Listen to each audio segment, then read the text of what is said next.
RG Kar medical ఆసుపత్రికి సంబంధించి రేపు సుప్రీంకోర్టులో సిబిఐ వాళ్ళు ఒక ఫైనల్ ఛార్జ్ షీట్ ఇవ్వబోతున్నట్టు తెలుస్తోంది.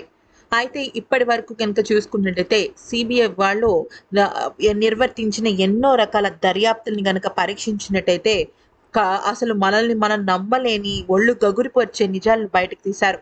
అయితే ఇక సుప్రీంకోర్టులో తీర్పు వచ్చేంత వరకు మేము ఈ యొక్క ఉద్యమం ఆపము అని చెప్పేసి పూర్తిగా కోల్కతాకు సంబంధించిన జూనియర్ డాక్టర్లు సీజ్ వర్క్ పెట్టేశారు. మరొక వైపు సంజయ్ రాయ్, సందీప్ ఘోష్తో పాటుగా అభిజిత్ మోండాల్ మరొక ముగ్గురు ఇంకా కస్టడీలోనే ఉన్నారు. వాళ్ళు చేసిన పాపాలు, నేరాలు, ఘోరాలు ఒకదాని తర్వాత ఒకటి బయటపడుతూనే ఉన్నాయి. అయితే దీనికి సంబంధించి మరొక విషయం వెలుగులోకి వచ్చింది. అయితే మనందరికీ తెలిసిన విషయం ఏంటి అంటే, ఘటన జరిగిన తర్వాత సిబిఐ చేతుల్లోకి వెళ్ళేంత వరకు కూడా వాళ్ళు ఇచ్చిన ప్రతి ఒక్క ఆధారం, సాక్ష్యం ఫేక్, అంటే పూర్తిగా ఆ తప్పిదమని, అబద్ధపు రుజువులని తేలిపోయింది. సిబిఐ వాళ్ళు దీన్ని మొత్తం అంతా కూడా పర్యవేక్షించి పరిశోధించి చెప్పడం జరిగింది. అక్కడున్న చుట్టుపక్కల వాళ్ళు చెప్పిన సాక్ష్యాలు కానీ, అక్కడ పోలీసు వాళ్ళు కానీ, ఆర్జికర్ మెడికల్ ఆసుపత్రి వాళ్ళు ఇచ్చిన సాక్ష్యాలకి పొంతన లేదు సరికదా, అసలు సంబంధమే లేదని అర్థమైంది. అయితే అక్కడ తీసుకున్న ప్రత్యక్ష సాక్షుల ఒక సాక్ష్యాలన్నీ కూడా నిజమే. కానీ ఆర్జికర్ మెడికల్ ఆసుపత్రిలో ఫస్ట్ డాక్టర్ కానీ, దానికి సంబంధించిన ఎవరైతే చూసారో వాళ్ళందరూ కూడా తప్పుడు సాక్ష్యాలు, తప్పుడు రుజువులు చూపించారు. ఆఖరికి వెస్ట్ బెంగాల్ అంటే కోల్కతా పోలీసులు కూడా ఇదే చెప్పారు. కానీ ఇప్పుడు ఇంకొక విషయం వెలుగులోకి వచ్చింది. అయితే ఒక సైంటిస్ట్ చెప్పాడు.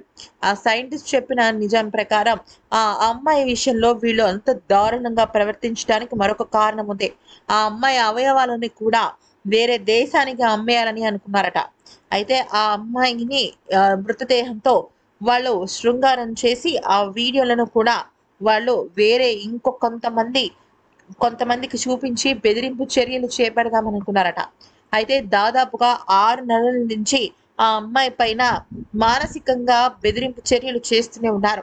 అటు వృత్తిపరంగా, ఇటు చదువు పరంగా ఆ అమ్మాయిని నరకం చూపించారు. ఆ విషయాల్లో కొంతవరకు తన చదువుకి సంబంధించిన ఒత్తిడి, అలాగే హింసకి గురి చేయడం లాంటివి వాళ్ళ నాన్నగారికి ఆ అమ్మాయి చెప్పింది. అయితే మరొక 6 నెలల్లో పరీక్షలు పూర్తయిపోతాయని, అప్పుడు తను పూర్తి చేసుకుని వేరే ఇంకొక ఆసుపత్రికి వెళ్ళటము, తన చదువుని కానీ, తనకు సంబంధించిన వృత్తిని కానీ ముందుకు కొనసాగిద్దామని అనుకుందట.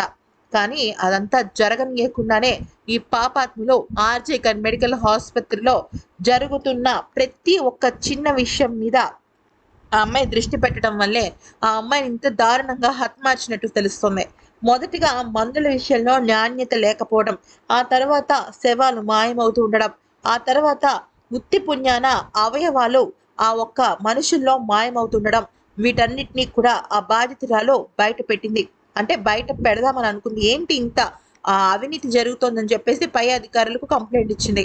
కానీ ఆ పై అధికారుల్లో సందీప్ ఘోషే ప్రధానుడు, ముఖ్యుడు అన్న విషయం తనకు తెలియలేకుండా పోయింది.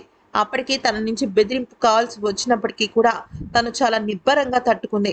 ఇక అవినీతి మీద పోరాడాలి అని అనుకుంది. ఈ వీడియో కనుక నచ్చితే లైక్ చేసి సబ్స్క్రైబ్ చేసుకోండి.